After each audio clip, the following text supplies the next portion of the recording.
This is Lansing Online News Radio with Bonnie and Bill. You're listening to LCC Radio, WLNZ 89.7, here in Lansing, Michigan, on what appears to be maybe a little bit of a sign of spring, I'm hoping. I don't know, I saw an awful lot of snow in the yard still today, but I'm hoping that it's spring. Greetings, Bill. Good to see you. Good evening. We've had a busy week here. One of the things I wanted to catch up on was that I went on Friday night to the Historical Society of Greater Lansing, held their event at the Allen Place Market. And that was a group of restaurateurs who came out and talked about the restaurant business, sort of past, present, and future. From what I saw that you shot, it appears they were rock-on tours also. Yes, they were. Yes, they were. I was fascinated to hear that Al Capone used to dine at Amels. Yes, he also hung out at Park Lake. Round Lake, too. Round Lake, not Park, exactly. Yep, It's Round Lake. Yes. Did they talk about that? Yes. Yeah, it was quite interesting. He liked this here. He liked Lansing for some reason. He apparently liked Amels pasta and he liked Coca-Cola. And they said those were the two things he liked. And when he came into Amels, he would always get the table. They'd have to move other people out of that table if they were seated there, because he had to have a table where he could keep his back against the wall. So it's definitely Godfather time. Pretty amazing. It was. There were some great stories that came out on Friday night. I really enjoyed myself. A student and I went down there and took some video. So someday that will filter up to Lansing Online News. What was the student's reaction? She enjoyed it. Did she get some of the old stories? Yeah, well, she is an interesting young woman because she's very involved in the food movement and she works at the Student Organic Farm, so she was very interested in a lot of those stories. I thought I was quite impressed with the fact that all three of them agreed that they believe Michigan Avenue is on the cusp of a major revival, that there's a really good opportunity for a good craft brew beer to come in and new restaurants, that there's a real need. And the Soup Spoon, Nick Gravelides was talking about how, they only started doing this a few years ago, and they were only at first open for lunches, and it became a full-time restaurant, and he really thinks there's a real opportunity there. So that's good news. I'd like to see a lot more diversity in the types of offerings we have. It's kind of amazing that there isn't a craft beer place really on Michigan Avenue.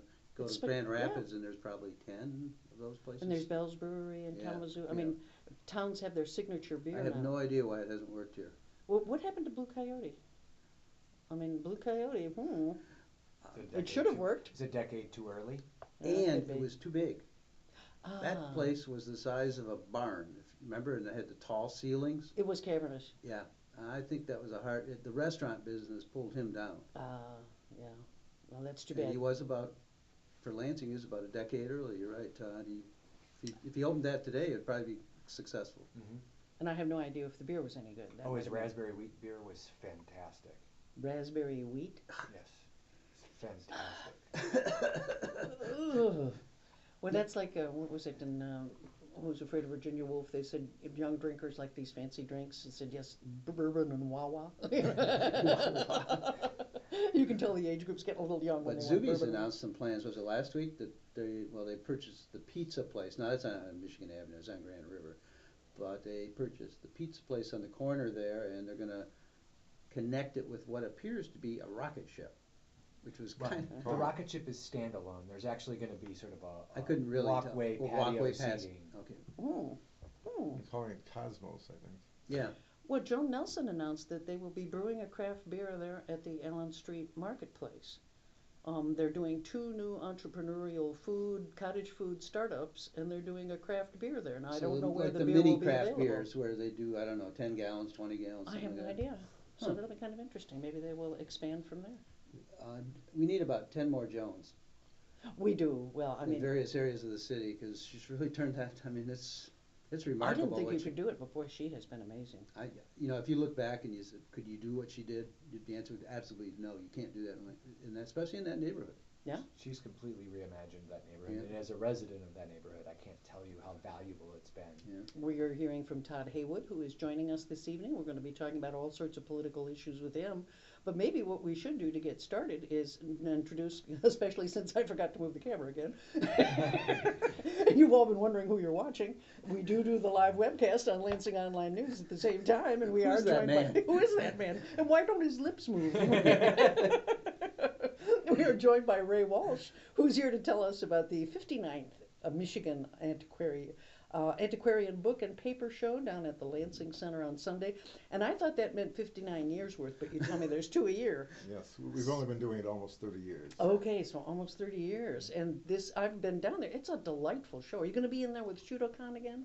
Yes, actually, they have about 5,000 people attending that show, and we have maybe 1,000 attending ours. Wow. But unfortunately, all of ours are not in costumes. Well, they generally are. They are. I mean, I was strange to go to your show last year and see these people wandering around from, they looked like they had escaped from medieval places. And some with furry tails. And Yes. It's yes. fun to get them to shop in a booth too, and it's a great picture time. Photo And I city. was so sad to remember that I still have unedited video from last year's Shudokan. So what I can do is I can put it up to announce this year's, but I suspect they're already sold out, aren't they? I believe so.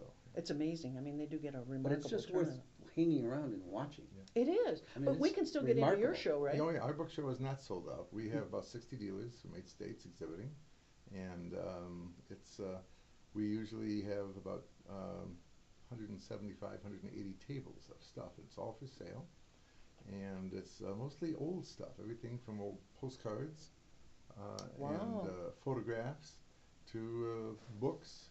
This is You brought some selections. What are they? this one is just a Shakespeare volume, but it's got a very nice little book plate in the back, or a little that says Crotty Brothers, booksellers, stationers, and news dealers in Lansing, Michigan.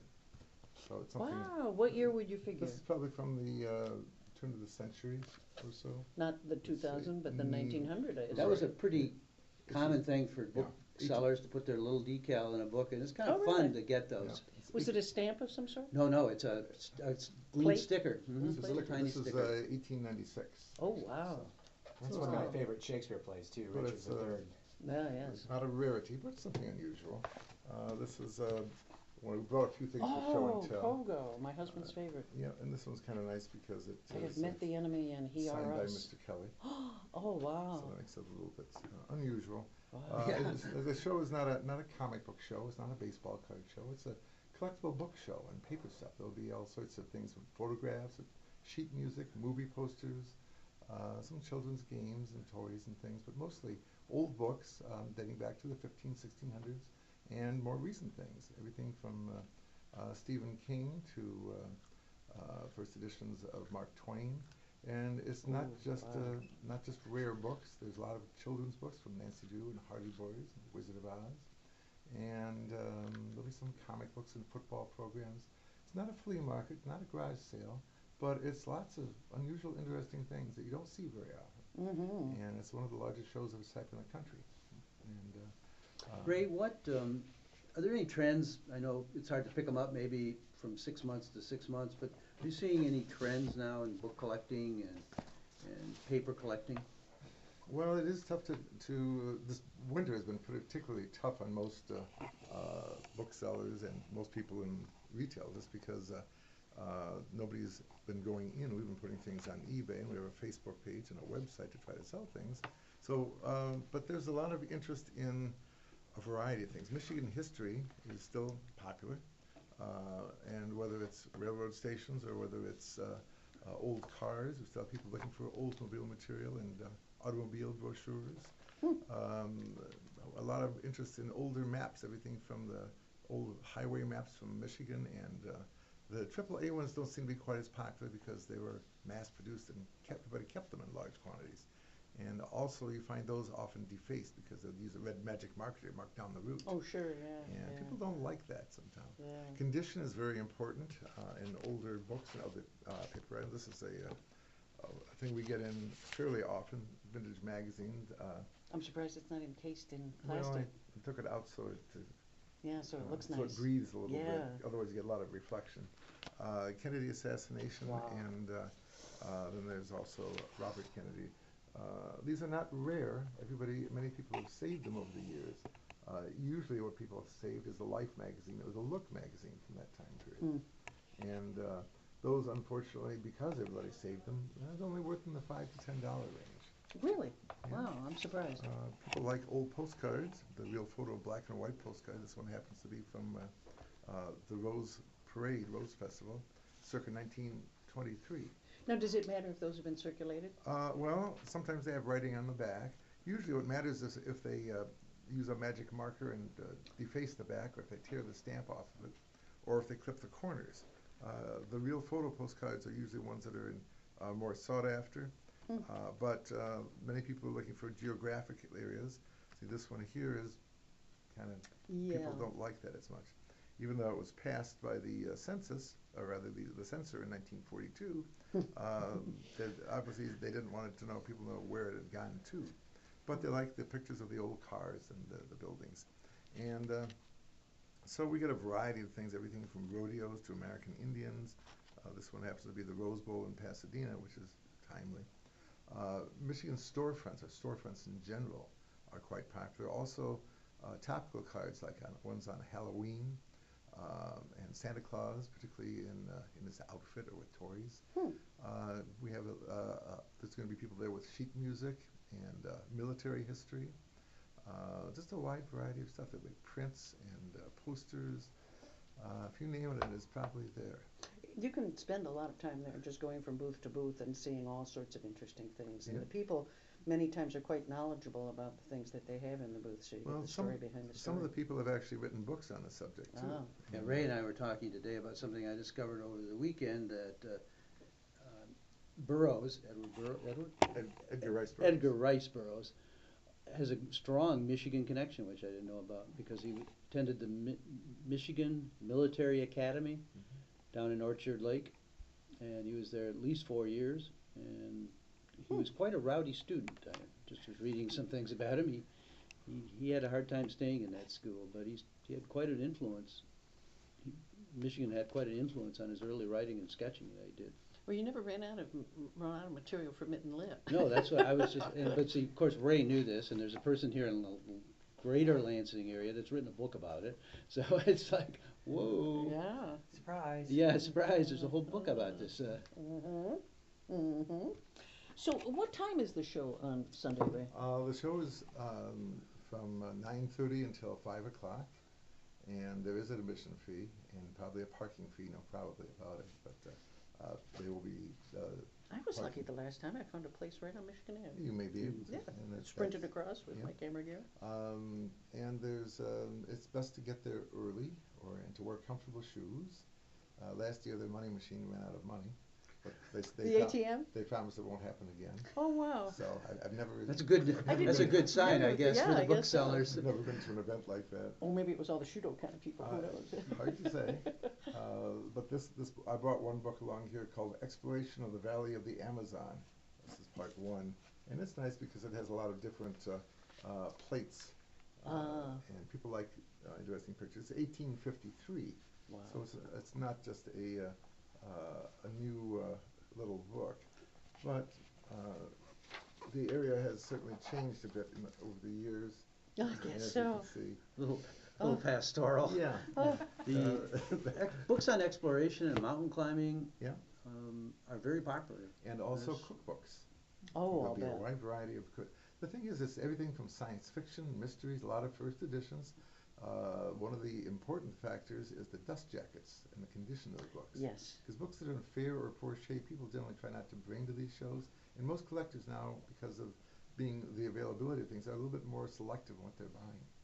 My friend Ray Garsha, who is a book collector and puts them all up online as well, was saying that he used to get so furious with me to see my books in such bad shape, little dogs chewing on them, all that sort of stuff. Just horrified him, yes, because you don't even want the lean, do you? You have to store them just right. Particularly some of the older paperbacks, which I know he's interested in a lot. But one of the things that we have available at the show are supplies. So if you're looking for plastic bags to protect your books, or not the books, but some of your paper items. They come in different sizes, so you can have paperback bags or Life magazine bags, it's backing boards, and we also have protective wraps for the dust jackets of the books. Dog-proof?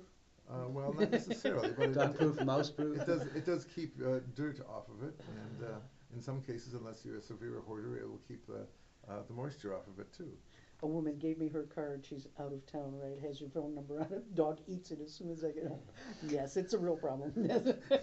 Not everything is dog-proof. Or cat-proof. Or cat-proof. But that's an exciting show. 59 of them. Right. Wow. It's at the Lansing Center, which is 333 East Michigan Avenue. It's 3 blocks in front of the Capitol. Across from Omar's. Yeah.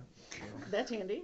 Same crowd. Yeah. So you can buy a book and then go over and Get it autographed. Yeah. get it printed at least. It's worth it just to come and see all the things that are there, even if you don't have a big budget. And one of the things that I was delighted to see, and Bill affirms this, is that there are more and more students that come down. Mhm. And it's good to see MSU students coming down there and taking a look at these things. There's also more women.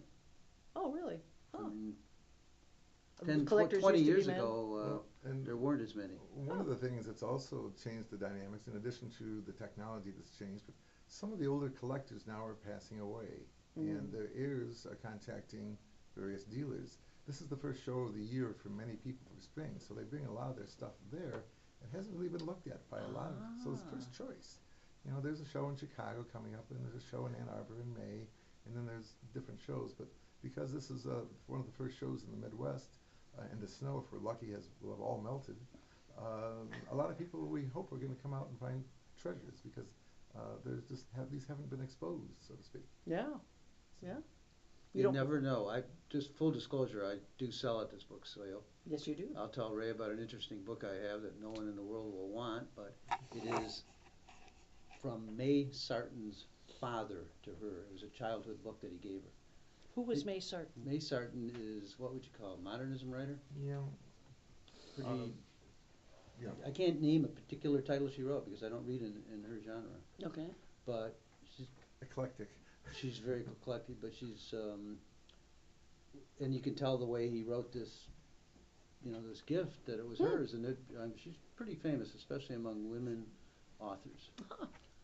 But where do you get that into the right hands? You know what I mean? It's hard to match up the collector of May Sarton and. It's one of the esoteric. That's one of the things that kind of defines the show. And eclectic, and Yep. yes. You get a lot of different things. One of the things we'll be bringing is an early edition of the Land of Oz in a dust Oh, jacket. wow. And the dust jackets don't survive. They were cheap. Yeah, and they're usually they they're disappear. cheap. They fall apart. And the serious collectors, they don't necessarily just want the first edition. They want the first edition in dust jacket. So like Tarzan of the Apes, which first edition of that goes for a couple $1,000. Wow. But a Tarzan of the Apes in dust jacket goes for about $40,000. I'd be in my basement, rather than counterfeit money, I'd be counterfeiting dust jackets. Tell the story, right? They have been doing that, except that they call them reproduction dust jackets. I'll bet they do. Similes. And Sometimes. and they put them around them because sometimes you get a first edition of the book, and it looks much nicer in a reproduction jacket than it does otherwise. I'll bet This it happens does. a lot with books by Hemingway and Faulkner and Fitzgerald, Wow. because books with jackets and sometimes be multi-thousands dollars, where without the jacket it may be $100 or two. So, but people like to have nice-looking books on their shelves, and if it's a reproduction, well, nobody's going to know until they really pick it off the shelf. They'll say, "Look at that!" Oh, wow. So, it's There's a lot of tricks to a lot of visual book selling. Well, some people clip corners, so then they can say it was a first edition, but it was actually a book club. Yeah. I mean, I think I'm almost Ray has old seen enough. all these things. I'm figuring, when you get to be an old enough old lady, they won't really put you in prison. Juries. Dream on. Dream on. No? No? Todd, prison. if Todd's on the jury, I'm gone. It's a prison industrial complex. You're going.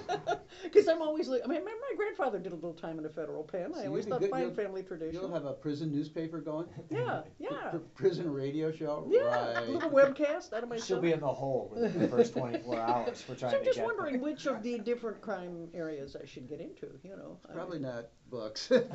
Counterfeiting dust jackets sounds relatively, they wouldn't Well, put you away for very long, would they? There were some people recently that were arrested for counterfeit baseball cards, Ooh, yes. because that type of thing. When you have a Mickey Mantle card that can be worth $10,000 for Right. a rookie card, all of a sudden it's a lot easier to try to produce something like that. Husband number 2 had one and his mother threw it out. Oh, Yeah, Good. Well- See, that's why they're valuable. that's exactly right. It's Yeah. the same thing with some of the older comic books that are the same general reason. Yeah. But condition is so important. If you've got a bent corner or somebody's written Yeah. a name on the cover of a comic book, It's the like value the goes quality down on significantly. coins, Yeah. whether it's mint condition or not, or whether it scratches They on it. look at it with a magnifying glass. It's taken a lot of the fun out of collecting. Yeah, it does turn it into more of a business. And, Yeah. We are joined now, and I will turn my handy dandy webcam. This is LCC Radio, WLNZ 89.7 here in Lansing, Michigan, and we have been speaking about historical things and older books, and now we are joined by Valerie Marvin, who's the president of the Historical Society of Greater Lansing, and she's going to get that there. She's going to get a mic over close to her, and she's going to tell us about some events that the Historical Society is hosting this week. Well, we have a very exciting event on Thursday evening at 7 p.m. at City Hall. We are going to be looking at the history of the Spartan, the famous sculpture on the campus of Michigan State. We've been doing some research on the man who designed him, Leonard Youngworth, who actually did quite a bit of sculpture throughout the mid-Michigan area, as well as in Detroit. And we're going to be talking a little bit about his career. And then for that night only, as part of our Lansing Votes exhibit, which includes information about City Hall, which has a Youngworth sculpture on the west facade, we are going to have available one of the original maquettes for the Spartan, one of the original models that Youngworth created. It's cast in bronze. It's owned by a local collector. How big is it? It's just over a foot tall, I think 13 3/4 inches technically, if I remember correctly. And it was actually, it was made for Biggie Munn, Biggie Munn. who was the football coach at that time. Yes, he was. Very popular. And it's passed through a couple sets of hands, but it actually was in California at one point in time, but it's come home to Lansing. And it's in a private collection. It was shown as part of the... And you've seen it? I've seen it. What do you think? Yes. It's very interesting. It's very beautiful. And it's What's it made similar. out of? It's bronze. It's bronze. It's okay. bronze on a wood base. And it's interesting because, of course, there's not quite as much detail at that level. So Oh. it's a little bit... Smoother, It's a little bit more rounder? angular. Oh, angular. Sparty, as he ended up, the Spartan, I'm sorry, I keep calling him Sparty. Technically, it's the Spartan. It's a very fluid sculpture in my mind. Very, very nice curves, very flat planes. It has that machine aesthetic to it that so much art did in the 1930s and 40s. That Art Deco feel to it, where everything has to be moving forward and there's fluidity to it. This is a little bit more square. Wasn't it replaced once? Yes. Oh yeah, it was So the originally original- ceramic, because during the Ah. war you couldn't cast in any metals. Yes. Oh.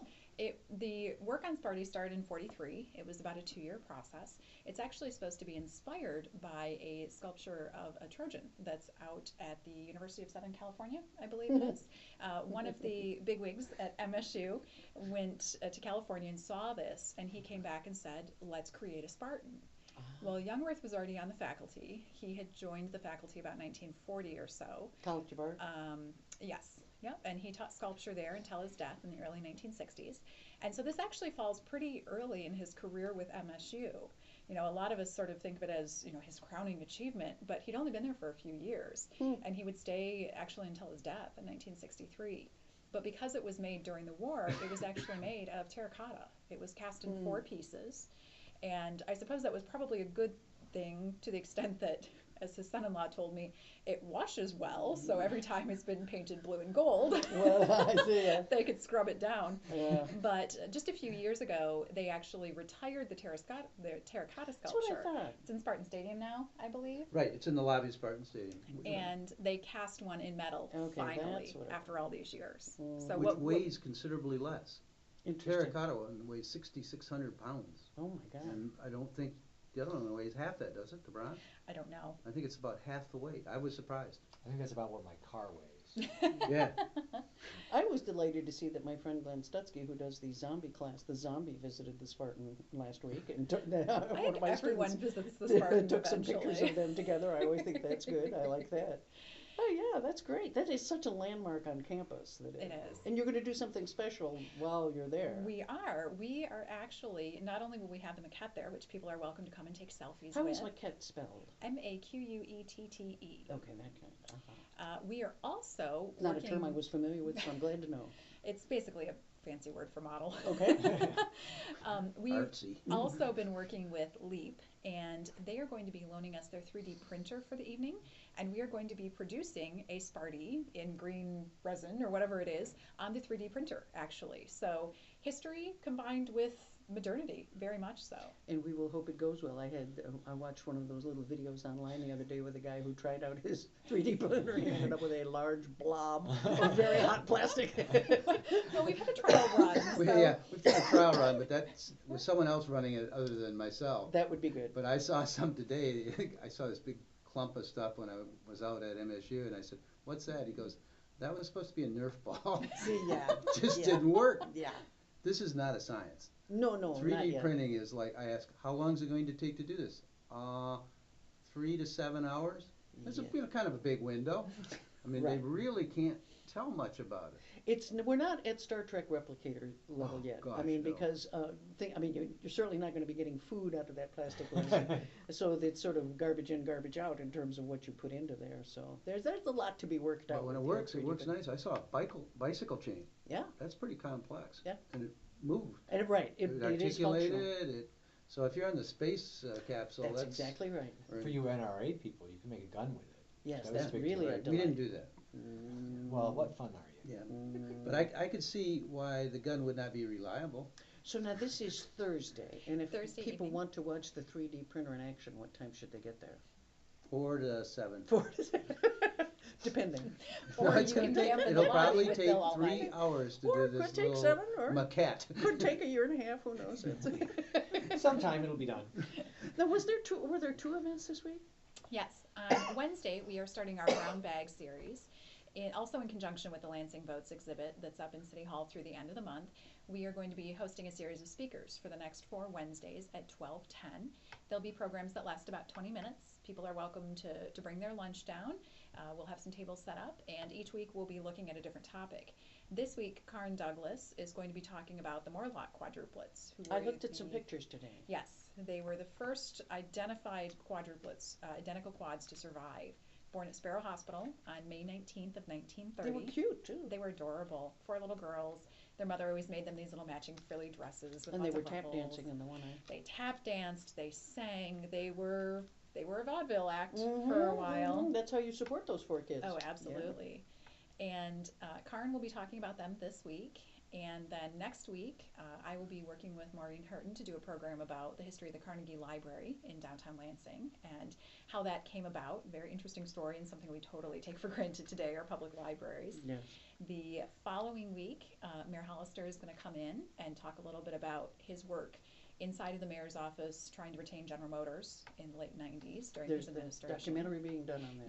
Yes, and he's going to talk a little bit about the documentary as well and Good. where that is. And then the final program will be Mayor Kriegel, who was in office for 17 years, was actually the mayor that built the new city hall. I use that in quotes. I'm a historian. new city hall, The 1950s is modern. The Civic Center, which of course is gone by the wayside. His daughter's actually going to come in and talk a little bit about what Mayor Kriegel was like in his personal life and his take on city politics over the years. So now the next 4, The next 4 Wednesdays. okay, These at are 12:15. Wednesdays at 12:10 12:10. in the lobby of City Hall in the atrium. They're free. They're open to the public. Bill looks skeptical. I thought it was Tuesday, but I'm wrong. No, it's It's Wednesday. Mm. Yep, it's Better Wednesday. check that press release. No, I'm sure that's right, but in my head, I was going down there. So we'd love to have folks come down and join us. Yeah. All of the information about both of the events is on our website, lansinghistory.org. And we can rely on Bill to get it up on ours as well, I It think. is up there. It's up there already. there already. Yeah, good. And information on Ray's show is up there as well. Absolutely. Yeah, It's up there. so good. Yeah, there's Good. a show coming up on Sunday. Yes. LCC, this is LCC Radio, WLNZ 89.7 here in Lansing, Michigan. And we're going to switch gears now, and we're going to talk to our friend Todd Heywood, because we just have so much political news spilling these days. Yes, it's not the past, it's What the present congressman and the is not future. going to run? None of them. What do you mean, which one? Shouldn't we say who's going to run? Wouldn't that be easier at this point? I think we should put this on you. Oh, no, actually, no, no, Bonnie. no, no. Oh, it's fair to put That's on why. me, but Yes, not her. yes, I see. yes. Let's talk first about my old Okay. friend Mike Rogers. Yes, he's not running. He's gonna go on radio. He's gonna be on Cumulus. Why is it that Cumulus would think that he was worth a large contract? I mean, has he done anything on radio that would suggest that he's going to have an automatic following? Look, he's really good on the media. Have you watched him on the Sunday shows? Yes. He's very good. And But he's a different voice, and they're looking for a new conservative voice to replace Rush Limbaugh. that's what Which they're I doing, think, aren't they? which I think is exactly why Mike is not saying what time slot he's taking over, is because he's taken over Rush Limbaugh's spot. That's what my hunch is anticipation that the moneyed Republicans, the establishment Republicans, who've been trying to get rid of, you know what they did? They realized they couldn't win without the fringe, so they pandered to the right-wing fringe. Then the problem was the right-wing fringe actually got emboldened and thought they mattered. And oh my God, you can't let them have real power. Those folks are crazy. So now we got to get the power back. But is he really that good? You I think so? he is. I mean, I've watched I him. wasn't He's that very impressed by him on Meet the Press. I didn't. Cumulatively, he's very good at sticking to talking points and doing it in a way that's friendly. And that's something about Mike Rogers that I think you, as somebody who campaigned against him, is well aware of. Is he's very friendly. Oh, he Very is. nice. Yeah. He'll tell you what a terrible, horrible human being you are and how you're going to die for this evil, horrible way. But it'll sound like the nicest thing you've ever heard in your life, and you'll walk away feeling fabulous. He didn't get that training in the FBI. No, he didn't. No. But he's Although very. I suspect it served him well in the FBI. Well, you know, Oh, it did, I I'm take that sure. back. I've never met a rude FBI agent. They're are not nice. rude, but they don't tend to be charismatic. No, they don't. No, and They- he is they quite breathe. charismatic, which he is. um, On a personal level, I On didn't a think it personal came level, across very yeah. well on TV, but maybe it will on radio. I think it will. And he also, according to him, actually did radio while he was in college. Huh? I think a lot of us did radio while we were in college. I was high school hotline. What do you know? So I don't think that this is a bad fit for Mike Rogers. I also think it's a national launching point for him, if not for the presidency, which Washington Post speculated about this weekend. He speculated. At least, but at least setting himself up to be vice president. Well, that's usually what one does. One runs for president in the hopes of becoming VP. But I don't know. Their field is thin right now because if they can't get Jeb to run, I think Jeb's going to run, and I think Mike Rogers will be his pick for vice president. the thing to remember about Jeb, though, that somebody pointed out today, in 2016, it will have been a full decade since Jeb has held any elected office. And when you think of how rusty you can get, look at the president when he was just sort of not giving those kinds of debates and speeches. I mean, does he really want to rev up and do that? It's a real How question. old is Jeb? That's a good question. I thought I read Mid 53. 50s, I think. Yeah, That's young. He's young, yeah, that's what I thought. I don't know. Do you want to see Clinton Bush again? Redux? I think we're Different going thing. to. Oh, God. So, but I honestly think that this is Mike Rogers setting himself up for national political. It seems as though the establishment Republicans have done a pretty good job of squelching the Tea Party. I mean, I've been looking lately for evidence. We didn't see the Tea Party come out when he announced his retirement, all of a sudden saying, you know, we're going to go up against anybody who tries to go for his seat. Well, but I think you have to remember that right now the entire Michigan Republican convention is owned by the Tea Party. They took over through the delegate process. That's how we got Dave Agema It is. in place. And that's why and- they still and- don't dislodge him. Exactly, and I think that that's going to play into who actually ultimately ends up getting the Republican nomination for the 8th congressional district, and I think it's going to play in the Senate race. I think they're not enamored of Terry Lynn Land. I don't think so either. I think They're that- not enamored of. She would be a good mainstream Republican. I've Yeah. seen her when she spoke to the League of Women Voters, and she was tremendously sensible, and she was eager to expand voting opportunities for people, which of course is not at all popular No. in GOP circles anymore. She's had to come and change a lot of her views. They're not real happy with Governor Schneider. Right. So instead of challenging him, there's actually 2 Tea Party candidates for lieutenant governor, and the lieutenant governor is approved by the convention. It's not a voted on The thing. Tea Party has a lot of people in power, but Bill, do you think they'd be able to get the same 5,000-6,000 people down at the Capitol for Tax Day, April 15, like they did when we saw them that first year? I just don't see that kind of energy there anymore. Do you? Could they pull those numbers out? I'm not gonna say no, Oh, really? no. Yeah, I think if it was framed properly, you could get 5,000 or 6,000 people down to the Capitol for a tax day protest. They But might, they they still might have to play with their Messaging? messaging because, I mean, that one was kind of sloppy, frankly, and you could just about get anybody there. Now I think they'd be a lot more targeted. But I think if they did a rally for tax day about religious liberty, they'd pack the Yeah. lawn. Well, that could be. There and was a gun lot more. control. I mean, they would be a little bit more like a sliver. They'd Yeah. pick some slivers that are really important. So, I think it could happen. and I think there's a reason why Americans for Prosperity is running anti-Obamacare ads against Gary Peters and others in our state, it's because that still plays. Oh, it still plays, I yeah. tell you wouldn't want to do polling tomorrow about Obama and Obamacare. No, Because the deadline was today, the soft deadline. right. Yes. And it keeps getting softer. Yeah, because, well, it was down for 4 hours this Right. morning. It was down for 5 hours, and And I was they're one of also- those people that was not able to enroll. Yeah, and you So- had, did you do the phone call too, and did you get through that way? The phone calls were running a minimum of 40-minute waits. Oh, yeah, yeah, easily. And they were calling you back. Right, and then they Um, took your number and they'll call you back after April 1st. Yeah. Or your email. Yeah. So, but I was actually at Ingham County to go through one of the navigators to do it. I love And that term, by the way. The I don't know who navigators? thought you had navigator. It I do was. need somebody that helps me navigate through life. Believe me, I need help navigating through the Me healthcare too. system. I'd like somebody to Um, part a few C's for me on the way. Yeah. And we were able to sort of set up my account. We're not sure if it actually took because the system crashed when we tried to get in. So, and I guess yesterday, healthcare.gov had 1.7 million visitors Mhm. in one 24-hour period. And I suspect today was even worse. We're When not procrastinators, are we, in No, America? not at all. Well, you know, part of the thing is people are kind of scared about how much it's going to cost them. It's Yep. costly. It's not cheap. It's too bad. We should have done Medicare for all, and we should have found a way to take money back from the 1%ers in order to. I mean, you can't just take 20% of the income every year and take it off the table and give it to a small handful of families and say that's somehow we'll find the money to pay for health care without clawing back part of that. So we're going to have to do more of that. But I mean, that's one of the things I hope will happen over time is that I mean, when they brought in when Bush brought in the pharmaceutical benefit, we don't get to negotiate for pharmaceutical prices. These are giveaways to the companies so they don't fight you too badly. Yeah. Because they could kill it, but then you hope to claw back some of that later.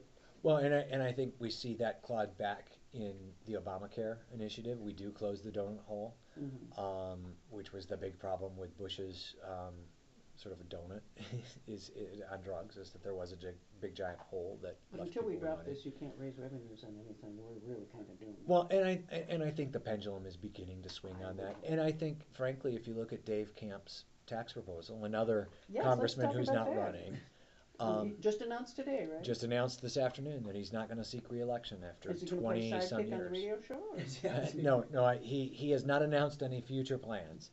But Wants to spend more time with his family. That's what everybody usually says. that's right. It's more time Nobody with ever his checks family. with the family though. Sometimes I think they should. How- Family how might long say, is "Don't Dave- want to see anymore." How many terms has Camp been in? He's been it'll be 24 years, so 12 terms. So he had his tax plan. He had a tax plan that he introduced that was dead before it even was announced. The Americans for Prosperity and Heritage Action came out condemning it before they'd even seen it, because he dared to close tax loopholes on the oil industry and that sort of Yes, stuff. yeah. And so, but I think we'll see this year some shift away from sort of that radical government is evil construct of the Republican Party. I think it'll be more of a sort of a Reagan They're going to try construct to that pick we'll up see. some independents, but at the same time, if they're not careful, they lose their right wing, and their right wing goes third party against them. That's the big danger for them, I think. Well, and it's interesting to watch that happen. I think we're seeing that even now in terms of the state, in terms of the gay marriage battle. We're now Yes. seeing all of these people. Former State Representative Chris Ward came out this weekend and said, there's only one vote that I am ashamed to have made when I was a state representative, and that was the vote for marriage. Yeah. It was a mistake then. It's a mistake now. For the Michigan DOMA, yeah. It was a mistake then. It was a mistake now, and we did it because we were told to do it, and it was a political funding thing.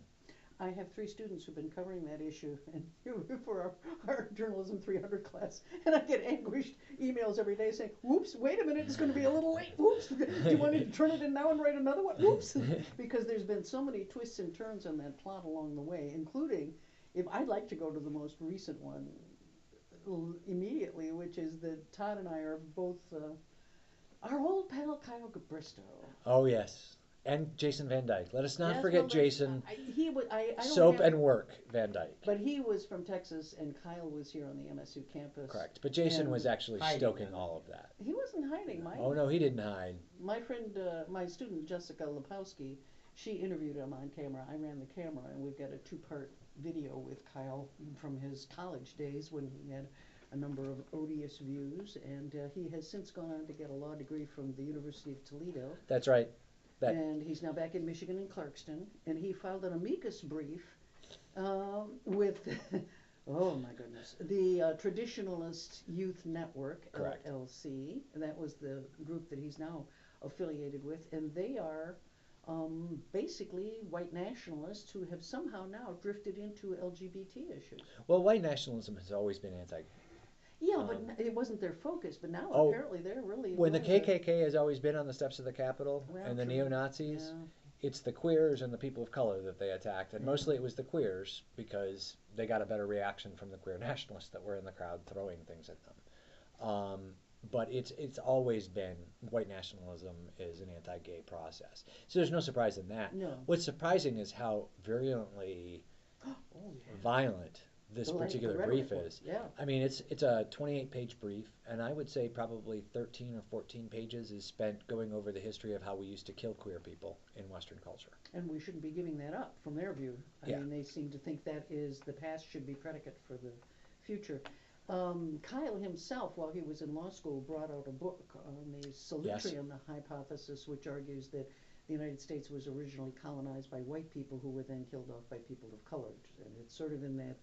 I made the mistake years ago of reading the Turner Diaries, and I was absolutely stunned. I had never read anything that ugly, that violent, that brutal. So I've been afraid to pick up Kyle's book. And quite honestly, I don't know where you can buy them from that you don't start getting really bad things in your mail. By the Well, way. you can get it through Amazon. Yeah, but boy, Actually, they- you know what? We should ask Ray to get us a Yeah. couple of copies, so Ray can get on the white nationalist Uh-huh. mailing list. Oh, They'll gee, stop by his thanks. store. Yeah. They can come visit you, Ray. Thank you. You're Oh, welcome. They've tried to come and visit you on occasion. They have tried to come visit me on occasion, You and had to I've get help from the FBI. I've had the FBI watching my house to protect me from the neo-Nazis. Actually, I wouldn't even call them white nationalists. These were true neo-Nazis. These were the folks with the swastikas on their arms and the full-fledged. So in, let's see, France and Germany, Kyle could probably have a prison term. Yes. Well, probably. Although now France just voted in a right-wing party over the elections this weekend. Their Still can't do prime that. minister has resigned. You know, one of the challenges, and this really is a challenge. I mean, I saw the way in which the Greeks really cracked down on Golden Dawn. And Golden Dawn, I thought, was actually being very smart in what they were doing. They were doing what the Panthers did. They were doing breakfast programs and jobs program for people in the community, a lot of community organizing. And I thought that made them fairly invulnerable, especially in a country in that much chaos. But the Greeks felt that that's such a threat, that right-wing violence is just hovering below the surface there, that you have to do something to slap them down. What to do about that kind of virulence is very hard to know. Well, I think one of the arguments that I've always put forward in relation to white nationalism and extremism is don't silence it. Oh, yeah. Always expose it, always talk about it. Inoculation is better than ignoring it. In fact, we can't ignore it today with the internet. You just can't ignore what's happening in a community. In 1950, you could go to the newspaper and the community folks and say, okay, the KKK is going to march on the Capitol, just ignore it, Right. and it would get ignored. We can't do that today. So the other option is to inoculate against what they're going to say and what they're really meaning, and have conversations about what are constructive ways to address this that don't involve going down to the Capitol and throwing things at them. We might disagree a bit. I still think that the absolute fringe groups like the Westboro Church just deserve to be ignored, and that if you give them too much attention, you're giving them too much power. But I do think the issues that they represent need to be addressed. Absolutely, and I think And you good can frame speech, I that. think, ultimately will drive out bad speech. The problem is I think too many people have been timid about good speech. Well, I think you're absolutely right, and I think, MSU, they like to say that they didn't necessarily agree with Kyle Bristow, but this was a marketplace of ideas. I mean, it was this very weak response. And I would like to see, government entities, when they're faced with this sort of thing, say, you know what? I find what they're saying absolutely abhorrent. However, there's this thing called the First Amendment, and we're not going to step on their rights. But we're going to help other people have I was conversations just going about to say, this. you can have Organized forums. sessions. Yep. And You can do MSU that. never did that. What Bristow did was try to organize Catch an Illegal Immigrant Day. That's what was so odious. And what was interesting about that ploy was he never held the day. He couldn't. He couldn't. I mean, he knew that. There would have been that would have been a real problem. There would have been But an he actual got riot. lots of headlines for it, and he got lots of attention for it, and that's really disturbing that he could manipulate the system that well. Well, in fairness, that was actually a strategy that was developed by the Leadership Institute out of Virginia, which actually trained him. Did he go there? He did. In fact, he worked for them. Oh, I In didn't fact, he know was that. being paid by them when he proposed catching illegal immigrants. Oh, so that Um, was a David Horowitz idea. Well, it wasn't David Horowitz's idea. It was some of the younger Oh, sort the of younger, okay. campus coordinators that sort of Yes, came they up have a with whole that. campus In group. fact, the young lady who dreamt it up got fired right after um, the MSU debacle, and she's now running National YAF, I think, believe it or Young not. Americans So, for Freedom. which is what Kyle was running here on campus. Doesn't it remain the only campus group that was ever listed as a hate group? By The only Southern university recognized campus group. Poverty? Oh, that's right, it um, was university recognized. Yep. By the Southern Poverty Leadership. Yeah, the Southern Poverty Law Center labeled them a hate group for 2 years, Mhm. and then the third year, National YAF pulled their charter. Now, what was interesting was to watch Bill Schuette draw a distinct, he will not allow that amicus brief to have his imprimatur, the state's imprimatur on it, and spoke out quite strongly against it. But I find that ironic that, he's also willing to maintain that appeal. Yes, yes. Well, what was ironic is that I actually have pictures of Bill Schuette and Kyle Bristow together, so it's not like he can deny that he has a relationship with Kyle Bristow, because he does. So when are we going to see those on the web? We're working on it. Okay, good. That would be good. That would be good. But people were calling out the Attorney General asking him to denounce that, which he did do. Within 24 hours. And I have heard that he has been trying to sidestep Oh, his yes. role in the repeal. Well, if you're trying to sidestep your role, then why wouldn't you and Governor Snyder, both of whom really we know now, Well, I think if you look Snyder at in particular. if you look at Snyder's messaging, it is very clear that he wants out of this, Yes, he does. but that politically he can't right now. I mean, he actually threw Bill Schuette under the bus Yes.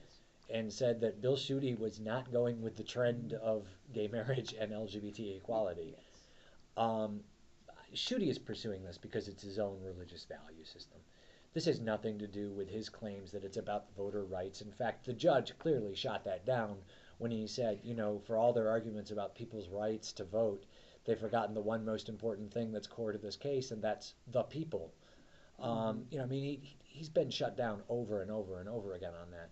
Now his new argument is I'm constitutionally bound to pursue this. Yes. Which is untrue. He's not constitutionally bound to appeal this. There's nothing in the Constitution that says he has to appeal an unconstitutional law to try and protect it.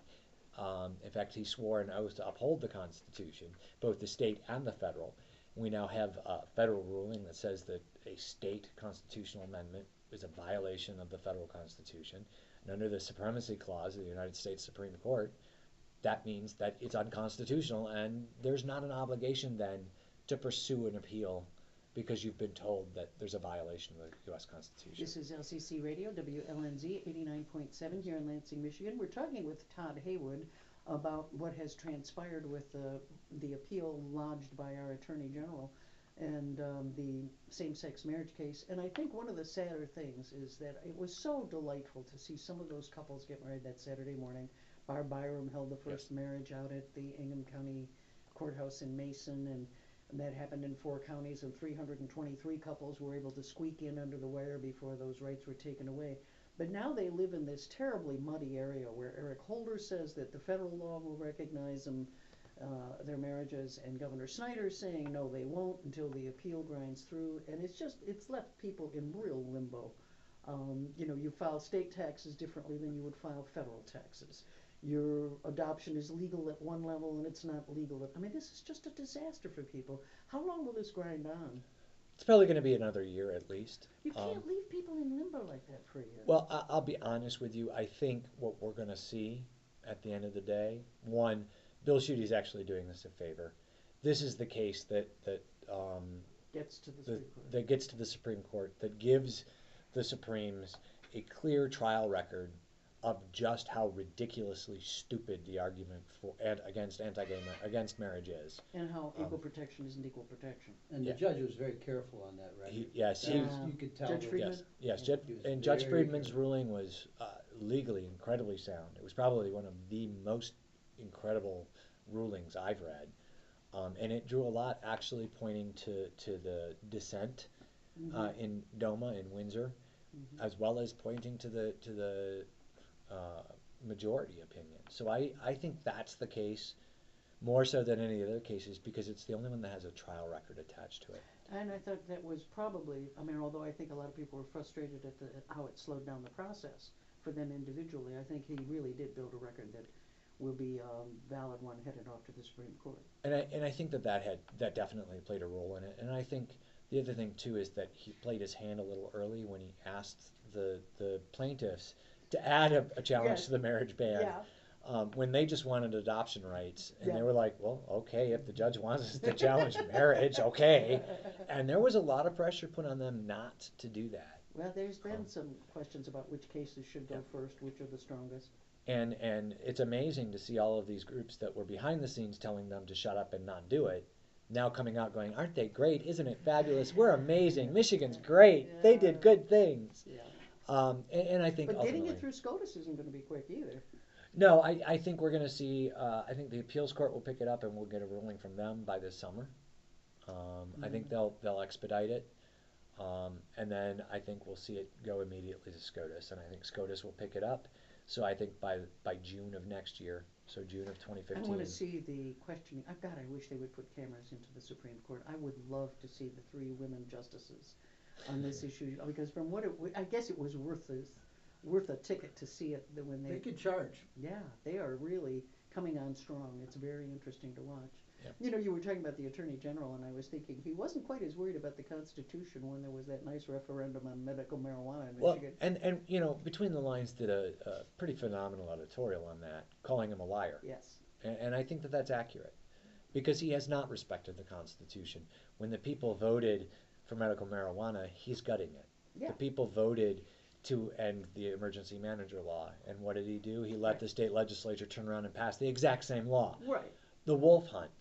Right. The people got enough signatures to put that on the ballot, and instead of allowing that to go through and letting the democratic process play out, he allowed the lawmakers to create a new law Yes. that let the wolf hunt go ahead. Is there going to be 2 wolf hunt Dueling ballot. dueling controls. ballot issues? Probably. Yeah. That'll That's be usually so. bad. That will be really bad. Yeah. Yeah. And I think that's a political ploy Yeah. for a whole nother list of issues. But he certainly wasn't worried about the Constitution when you and thousands of others were locked out of the state capitol during the right to work debate. That case is still grinding on. Is it? Yes, it is. I actually thought, because I have heard very little out of what's been happening since that was moved from the court here in Lansing to the appeals court, but it's still there, and apparently it's moving a little forward, making some progress. We haven't been kicked out yet, so we'll see. I always find it amusing that it used to be that you couldn't bring a sign into the Capitol, you can bring a gun. Now you couldn't even bring me. So You're on a list. I'm on a list, apparently. It's like yeah. a nightclub. No, you're not on the list. It's going to be interesting for the fall election, because what gets on the ballot, a lot of times not only are the issues important, but they energize a certain audience. Yes. So, I mean, you try to use wedge issues to bring out your crowd. It doesn't seem to me, Nate Silver, whose dad is our MSU math whiz there, and whose son has been so good on so many issues, he got himself into a little hot water with his new publication for running a climate science denier. Yes. First, so that added a little excitement. Some of the time when these people talk about data only, well, data can be manipulated too. Just because it's numbers doesn't. And I mean- think Nate will tell you that. He stuck his foot in that one. I think. Yeah. He's But very good at talking about manipulating the how numbers. The Dems are in trouble because they Yep. don't have a Right. good message for fall.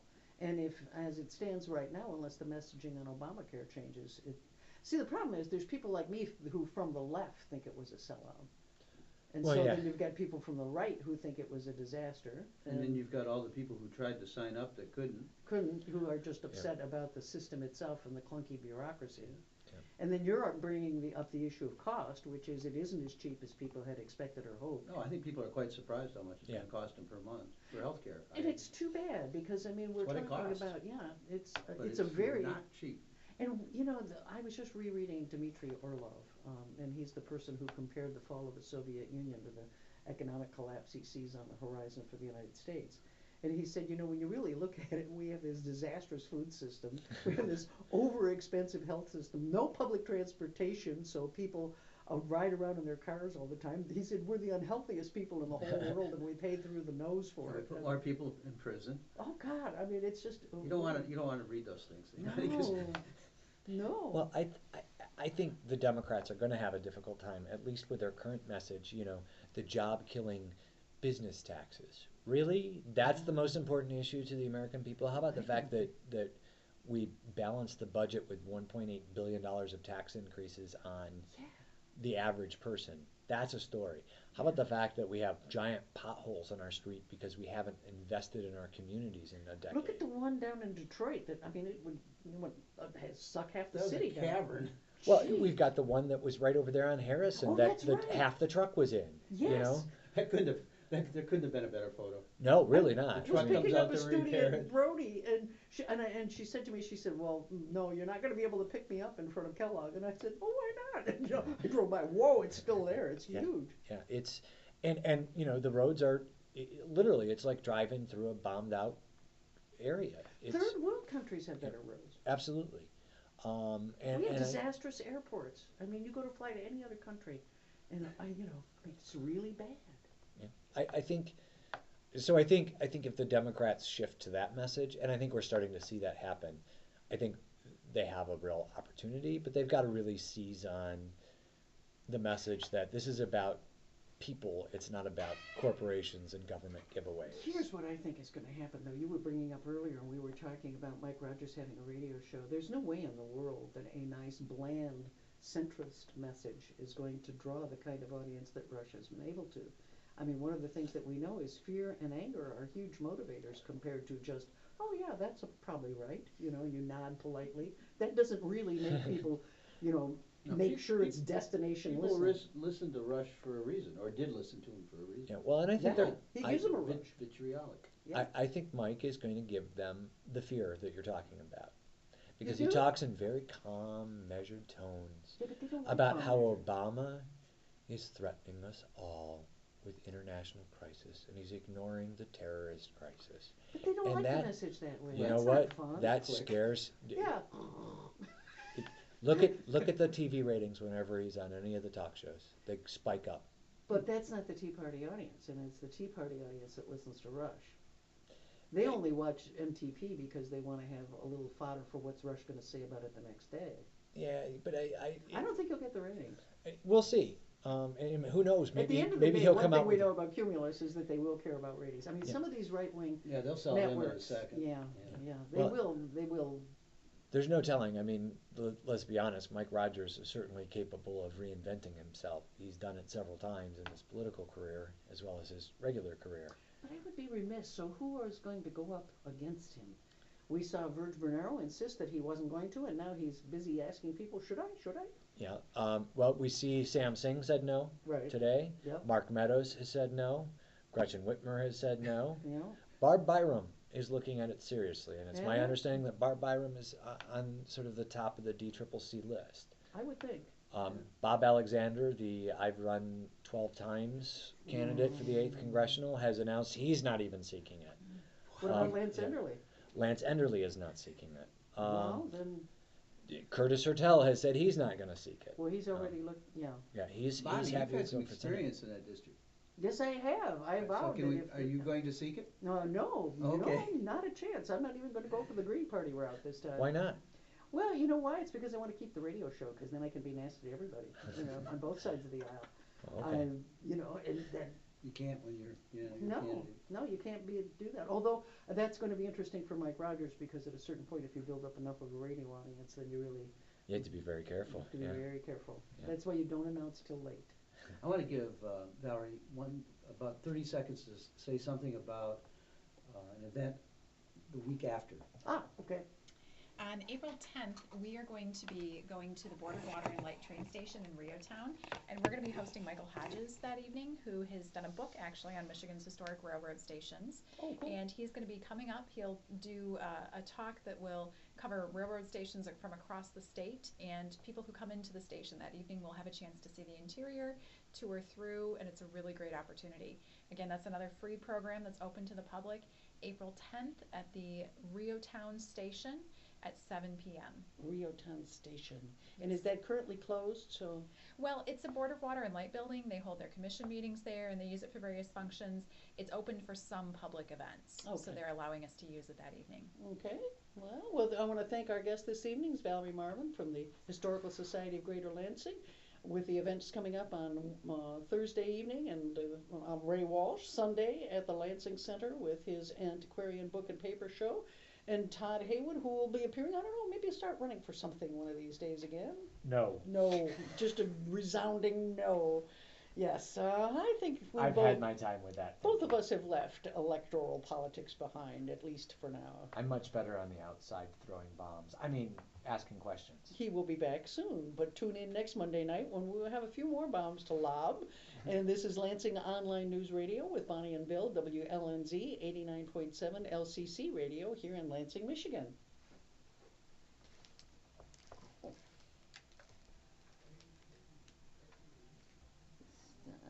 Oh, it's this little thing.